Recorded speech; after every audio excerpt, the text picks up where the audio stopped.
Good morning, सुप्रभात, वंदे मातरम, जय हिंद, जय श्री कृष्ण, जय सतनाम। साथियों, छत्तीसगढ़ शिक्षक भर्ती की तैयारी हम कर रहे हैं। सहायक शिक्षक और शिक्षक की तैयारी हम अपने चैनल के माध्यम से आप सभी साथियों को बिल्कुल फ्री में करवा रहे हैं। हिंदी की क्लास रेगुलर हम ला रहे हैं। प्रातः 9 बजे आपको हिंदी व्याकरण एवं शिक्षण शास्त्र की क्लासेस मिल रही है और रात्रि 9 बजे आपको गणित और गणित शिक्षण शास्त्र की क्लासेस रेगुलर मिल रही है। अभी तक मैं हिंदी में साथियों क्लास 19 तक अपलोड कर चुका हूं। क्लास 19 में आप जितने भी वीडियोस की PDF है उसको आप प्लेलिस्ट में जाकर हिंदी व्याकरण एवं शिक्षण शास्त्र का प्लेलिस्ट बना हुआ है शिक्षक का, वहां पर आप जाकर देख पाएंगे। आज की क्लास में हम चर्चा करने वाले हैं विराम चिन्ह होता क्या है और उनके प्रकार पर। यहाँ से क्वेश्चन आपका विविध परीक्षाओं में बना हुआ है। देखिए, अब विराम चिन्ह से भी आपका प्रश्न बन रहा है, तो बिल्कुल यहाँ से 1 नंबर आप मान के चलो। विराम चिन्ह से 1 अंक का प्रश्न आपका पूछा जाएगा। तो विराम चिन्ह क्या है, विराम चिन्हों की जो संख्या है कितनी होती है, उनकी पहचान आपको आना चाहिए, क्योंकि विराम चिन्ह की पहचान ही या उनसे ही जुड़ा प्रश्न आपके परीक्षाओं में पूछे जाते हैं। तो बिल्कुल अब कोई देरी न करते हुए आज हम सीधे वीडियो पर आते हैं। देखिए, विराम चिन्ह विराम चिन्ह होता क्या है, इसके शाब्दिक अर्थ को हम समझें तो भाई नाम से स्पष्ट है। विराम चिन्ह वह चिन्ह, देखो भाई यहाँ पर एक शब्द है चिन्ह और एक शब्द है विराम।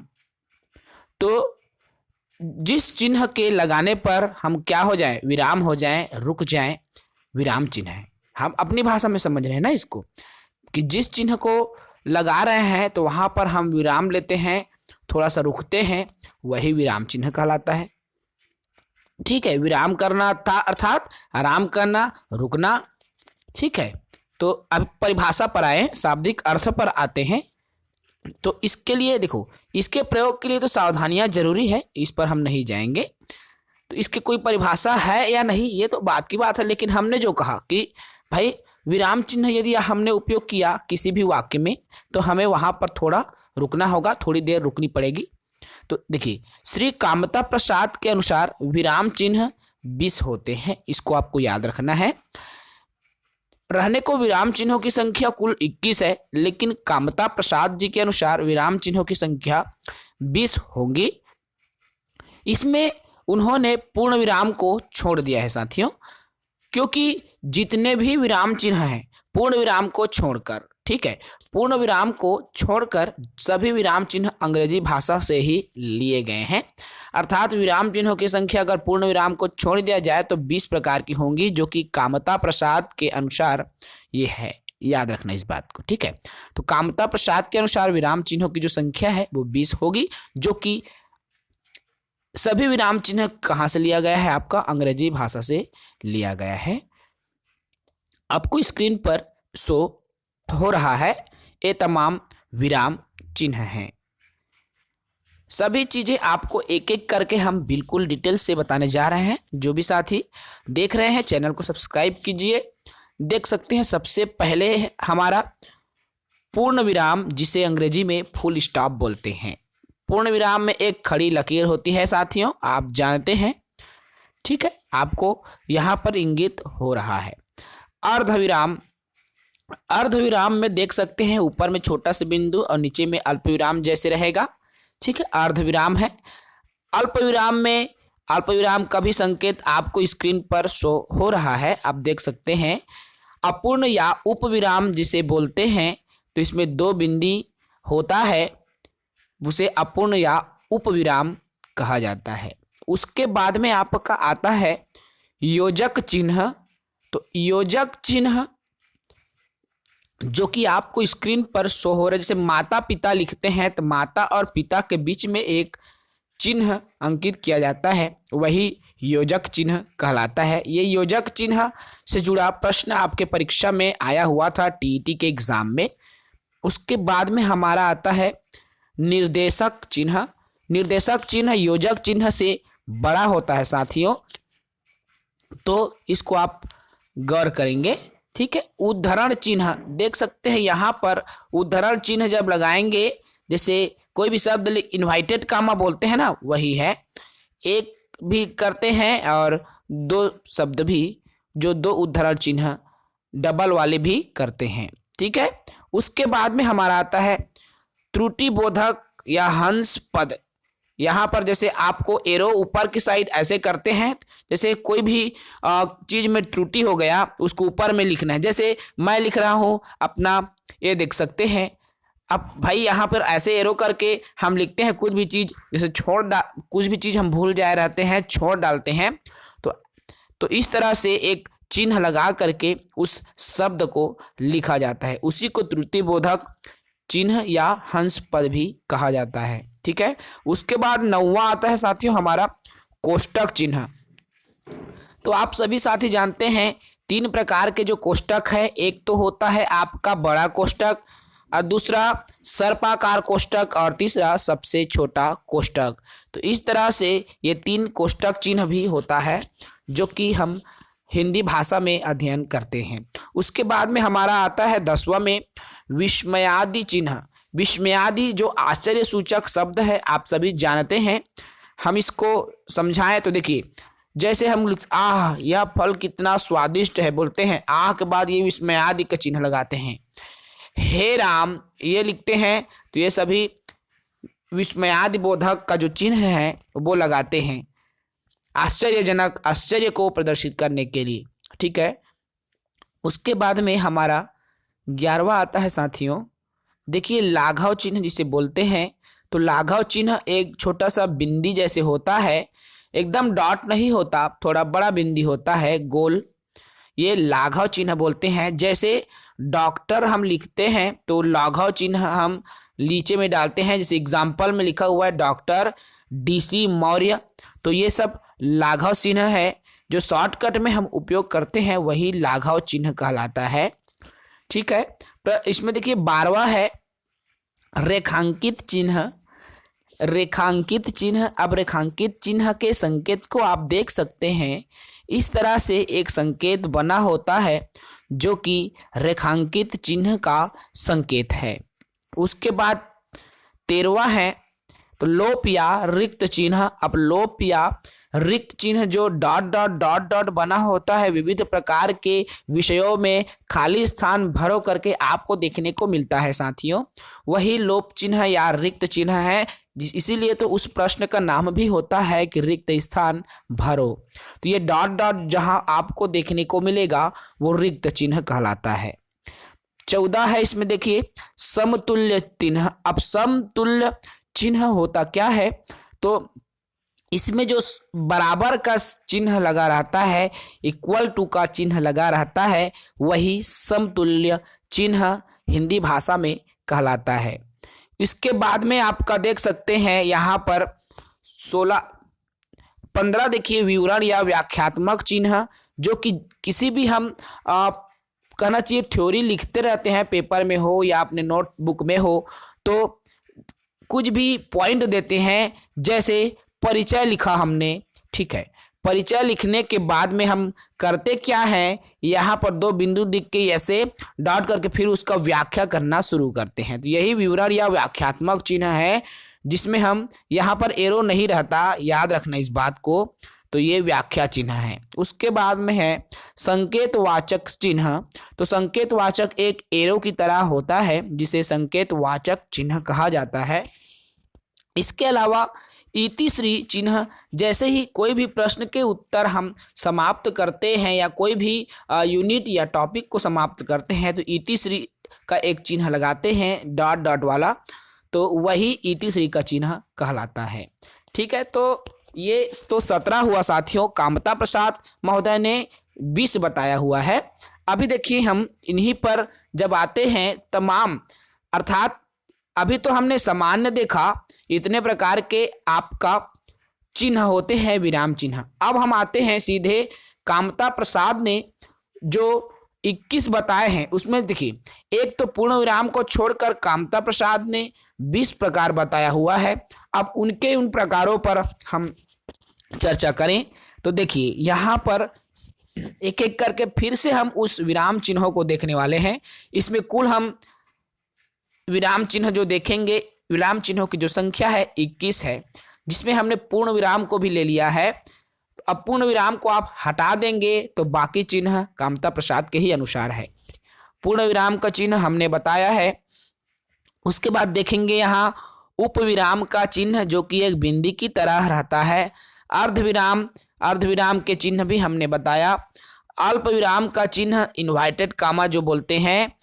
प्रश्नवाचक चिन्ह, प्रश्नवाचक चिन्ह आप देखे होंगे, विस्मयादिबोधक आश्चर्य को सूचित करता है। उद्धरण चिन्ह जो सिंगल भी होते हैं और डबल भी होते हैं, ठीक है। योजक, संयोजक या समासिक चिन्ह जो कि माता और पिता के बीच में जो लगने वाला चिन्ह है, यही कहलाता है। निर्देशक चिन्ह अब योजक या संयोजक चिन्ह से कुछ बड़ा होता है, आपको देखने को मिलता है। विवरण चिन्ह, कोई भी टॉपिक का व्याख्या जब करते हैं तो जो चिन्ह लगाते हैं विवरण चिन्ह कहलाता है। उसके बाद हमारा आता है कोष्टक चिन्ह। तो 3 प्रकार के कोष्टक हमने अभी बताया है, बड़ा कोष्टक, सर्पाकार और छोटा कोष्टक। अब विस्मरण या हंसप्रद चिन्ह या त्रुटि बोधक चिन्ह भी बोलते हैं इसको। तो त्रुटि बोधक में एक एरो जैसा ऊपर की साइड और जो त्रुटि शब्द है उसको सुधार करके लिखा जाता है। लाघव या संकेत, जैसे हमने कहा कि डॉक्टर लिखना है तो एक बिंदी लगाते हैं, वो लाघव चिन्ह है।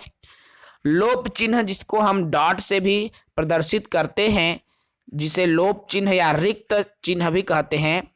दीर्घ उच्चारण या प्लुत चिन्ह, जिसे दीर्घ उच्चारण या प्लुत, जैसे आप किसी गाने में देखेंगे आ करके रहता है, उसके बाद आ का एस जैसा लगा रहता है ना, वही आपका दीर्घ उच्चारण या प्लुत चिन्ह कहलाता है। ये जो आपको स्क्रीन पर शो हो रहा है 16 है। इसमें देखिए पुनरुक्ति या अनुवृत्ति चिन्ह, आप पुनरुक्ति या अनुवृत्ति चिन्ह आपको स्क्रीन पर शो हो रहा है। उसके बाद 17 आता है टीका सूचक चिन्ह। अब टीका सूचक चिन्ह, ये जो चिन्ह है आप देख सकते हैं, स्टार रहेगा, प्लस रहता है, हैज रहता है, 1 2 3, इस तरह के जब चिन्ह आपको देखने को मिलेगा तो वो टीका सूचक चिन्ह की श्रेणी में आता है। उसके बाद में आपका आता है रेखा चिन्ह। रेखा चिन्ह जो है एक बड़ा रेखा होता है, जिसे रेखा चिन्ह कहते हैं, आपको स्क्रीन पर दिखने लगा है। तुल्यात्मक चिन्ह भी है, अर्थात जो बराबर का चिन्ह हमने उसमें भी बताया, वही तुलनात्मक चिन्ह है। अथवा चिन्ह जिसे आबलिक भी कहते हैं, हिंदी में बहुतायत में इसका उपयोग होता है, ठीक है। तो आबलिक को स्लेश करके या थोड़ा तिरछा लाइन खींचते हैं तो वही अथवा चिन्ह, जिसे ऑब्लिक भी बोला जाता है। उसके बाद में एक है इतिश्री। इतिश्री या अंत जो सूचक है, अंतिम सूचक जो शब्द होता है, जैसे हम ऐसे एक बिंदी करके डॉट करके लिखते हैं, ये इतिश्री सूचक शब्द की श्रेणी में आता है। तो इस तरह साथियों हमने विराम चिन्ह अभी टोटल 21 देख लिया है, जिसमें से कामता प्रसाद जी के अनुसार 20 है, जो कि आपका पूरा अंग्रेजी से लिया हुआ है। केवल पूर्ण विराम ही एक ऐसा, केवल पूर्ण विराम ही एक ऐसा चिन्ह है जो कि अंग्रेजी से नहीं लिया गया है। बाकी सभी चिन्ह जो है अंग्रेजी से लिया गया, अर्थात पूरे 20 चिन्ह अंग्रेजी से लिए गए हैं, ऐसा कहना है पंडित श्यामता प्रसाद जी के। तो पंडित श्यामता प्रसाद, पंडित देखिए श्री कामता प्रसाद जी के अनुसार सभी चिन्हों की जो संख्या है वो 20 है। तो आपको इनको समझना पड़ेगा। मोस्ट इम्पॉर्टेंट है साथियों, यहाँ से आपका 1 नंबर का प्रश्न बना हुआ है आपके एग्जाम्स में, इसलिए हम इन प्रश्नों को आपको बताए हैं ताकि आप इनको बेहतर तरीके से समझ सकें। बहुत सारे पुस्तकों में विराम चिन्ह के बारे में आपको नहीं दिया जाता, फिर भी हमने विराम चिन्हों का कंटेंट लिया हुआ है आपको समझाने के लिए, ताकि हिंदी में कुछ भी प्रश्न आए वो आपसे चूके मत, हर वो बिंदु आप तक पहुँचे जो कि आपके परीक्षा की दृष्टि से महत्वपूर्ण होते हैं, और आप उन अंकों को हासिल भी कर सकें। साथियों, हम पूरा प्रिपरेशन आप सभी साथियों को बिल्कुल फ्री में करवा रहे हैं। देखिए, भले ही हमारे पास संसाधन नहीं, भले ही हम बेहतर वीडियोस क्वालिटी नहीं दे पाते, फिर भी हमारा उद्देश्य यही रहता है कि हम जिस भी तरीके से आपको पढ़ाएं, हम अपना 100% दे सकें, ताकि आपको भी 100% तैयारी एक माध्यम मिल सके हमारे माध्यम से, सीजी जॉब एजुकेशन के माध्यम से। तो जो भी साथी नए होंगे हमारे चैनल को सब्सक्राइब जरूर कर लेंगे, लाइक जरूर करें, अपने मित्रों तक भी शेयर करें। हम अपने वीडियोस को टेलीग्राम ग्रुप में तो अपलोड करते ही रहते हैं, वहां पर हम शेयर करते रहते हैं। टेलीग्राम, यदि हमारे चैनल से जुड़ना चाहते हैं तो सीजी जॉब एजुकेशन करके हमारा टेलीग्राम चैनल है, आप सर्च करोगे तो हमारा चैनल आ जाएगा, आप वहां पर जाकर भी जुड़ सकते हैं। आप चाहें तो नीचे डिस्क्रिप्शन बॉक्स में भी हम टेलीग्राम चैनल का लिंक डालते हैं, आप वहां से भी जा कर के देख पाएंगे। अन्य जो जितने भी हमने जो क्लासेस चला रखी हैं, जिनका प्लेलिस्ट बनाया हुआ है, आप हमारे चैनल पर डायरेक्ट जाकर भी प्राप्त कर सकेंगे, या डिस्क्रिप्शन में जाएंगे तो सभी विषयों की विषयवार प्लेलिस्ट हमने बना रखा है, वहां पर भी जाएंगे तो आपको विषयवार प्लेलिस्ट तमाम जो वीडियोस है वो मिल जाएंगी। हिंदी में देखिए साथियों, इसमें अंग्रेजी की हम जब बात करें, अंग्रेजी शिक्षण शास्त्र की, इंग्लिश पेडागोजी की, तो सहायक शिक्षक में हमने जो पढ़ाया है 10-12 क्लासेस वही रहेंगी, उसमें कोई चेंजेस नहीं है। शिक्षक में भी तो शिक्षक वाले साथी भी सहायक शिक्षक के ही अंग्रेजी शिक्षण शास्त्र का अध्ययन करें। यदि आपको लगता है कि प्रश्न का लेवल, देखिए टॉपिक सेम है, आप जितने ज़्यादा प्रैक्टिस कर सके, एमसीक्यूज की प्रैक्टिस कर सके इंग्लिश शिक्षण शास्त्र के लिए, वही आपके लिए बेहतर है। और इसमें अनसीन पैसेजेस के लिए, अपठित गद्य और पद्य खंड के लिए आपको प्रैक्टिस ही करना पड़ेगा। साथियों, आप जितना प्रैक्टिस करेंगे आपके लिए उतना ही बेहतर है, आप उतने ही बेहतर ढंग से सीख भी पाएंगे। तो आपको इन बातों को ध्यान में रखना होगा और रख के तैयारी करना होगा। एग्ज़ाम का लेवल पिछली एग्ज़ाम्स की तुलना में कठिन होने वाला है, तो आपको उनको समझना पड़ेगा और उसी के हिसाब से आपको अपनी जो तैयारी है उसको जारी रखनी पड़ेगी। आज के वीडियो सेशन में हम यही विराम देंगे साथियों। कल के सेशन में फिर एक नए क्लास के साथ, अब केवल 2 ही क्लास बचे हुए हैं हमारे, तो 2 दिन का वीडियो रहेगा और 2 दिन में हिंदी की क्लासेस पूरा ख़त्म हो जाएगा। लास्ट में हम शिक्षण शास्त्र बस थोड़ा सा ही है, एक ही यूनिट रखा हुआ है, बिल्कुल कम ही बिंदुओं को रखा हुआ है, तो एक ही दिन में शिक्षण शास्त्र भी, अर्थात 2 से 3 दिन के अंदर में आपकी हिंदी, व्याकरण और शिक्षण शास्त्र पूरी तरीके से हम समाप्त कर देंगे। तो आज की क्लासेस को हम यही विराम देते हैं, कल फिर मिलेंगे प्रातः 9 बजे आपके साथ। जय हिंद।